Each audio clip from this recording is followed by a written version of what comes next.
What is the easiest way to tell if someone used AI to write their speech?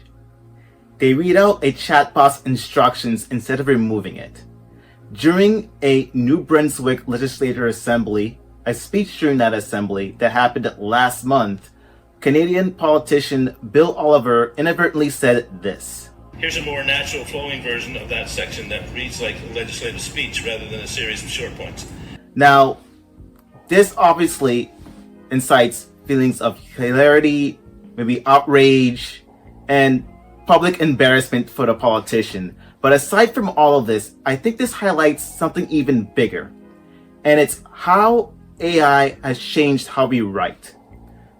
Back in the day when we did traditional writing, we as writers carefully thought about what we want to write. We thought about the meaning, the intent, the words we choose to use in our messaging.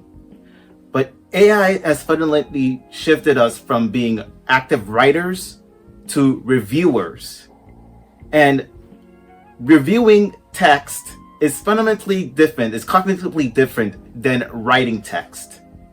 And that difference means that it makes it really easy for us to miss details.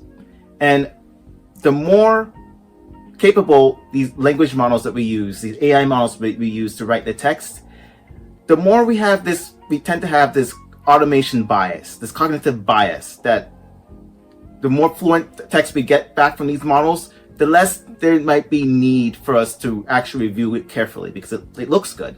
It makes it more likely for us to miss these small little details or miss instructions like what happened in the case for the politician.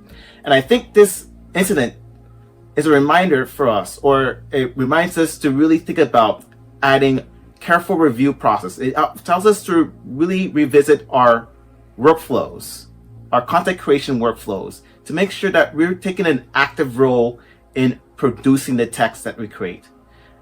Adding more rigorous or structured review processes to make sure that the text that we get from an AI actually represents the message and intent we want to put out there in the world. Check out my AI Fail Modes Matrix. Link is in the description.